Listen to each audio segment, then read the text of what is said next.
Yes, fish fans, I'm Bonesy and welcome to How to Spod or Spomb. First thing I'm going to do is show you the sort of kit you need to be able to spod or spomb. Now, it's known as spombing or spodding. Originally the spods were slightly different to the thing that everyone uses now. Everyone seems to use one of these, which is a spomb, which is why it is spombing.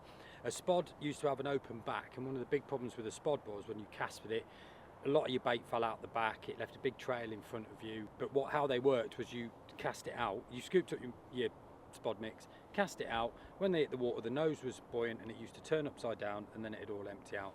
Then some very clever person came up with this idea and created the spomb, and this is pretty much what everyone uses now. So first of all, you need a spomb or a spod to go on the end of your line.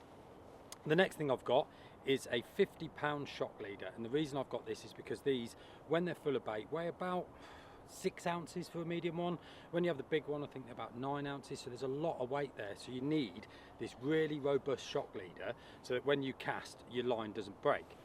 What I've got then is the shock leader comes down and it's tied on to my dedicated spod braid.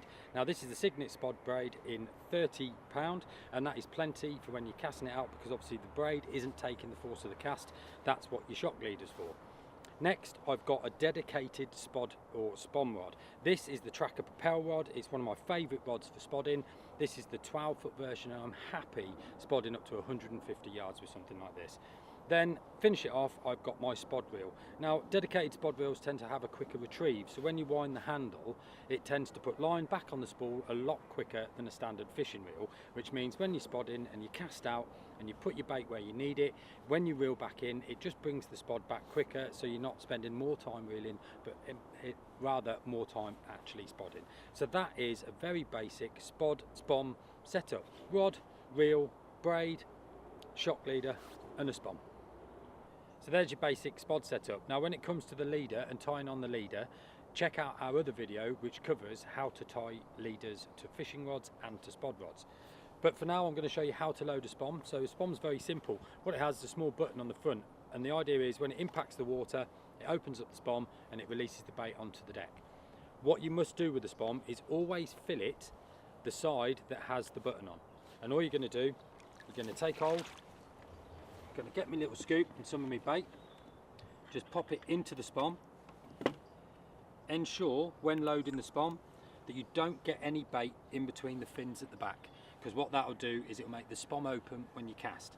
Put your bit of bait in, close the spomb and then just give it a little shake, and what that does is puts the bait to the nose of the spomb, which means it'll fly nice and straight when you do your cast. Next thing you want to do, now there's two ways I cast a spomb or a spod. If I'm fishing up to say 100 yards, I will do what I call a swing back.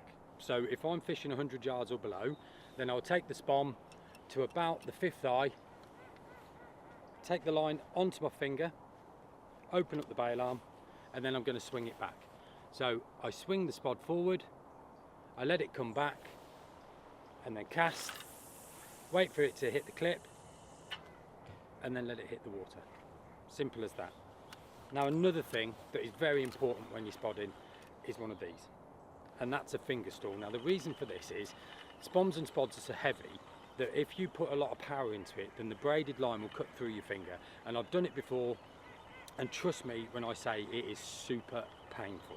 Okay, so one thing you want to get yourself is a good dedicated finger stall. This is the one that we do at Cygnet. It's very simple.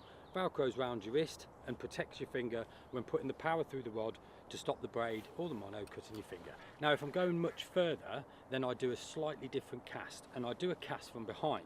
Now if we imagine the spomb's full, I bring the spomb up to the center spigot of the rod, so I have a half drop. I then check, bring the rod behind me, drop it back, twist the rod, and I start from this position. And then as I come forward, I can put a lot more power into the cast and allow the spomb to go that much further than the 100 yards mark. So then fish fans, there is a very basic how to spod or spomb. Just a little tip at the end, that is when you go out and you start learning to spod, make sure that you start shorter. Don't try and spod a long way to start with, just start at like 40-50 yards, get good at that sort of range and then very gently move a little bit out. But that's it for this how-to video. Don't forget to hit the subscribe button so that you can keep in touch with all the how-to videos coming from us guys at Trakker and Cygnet.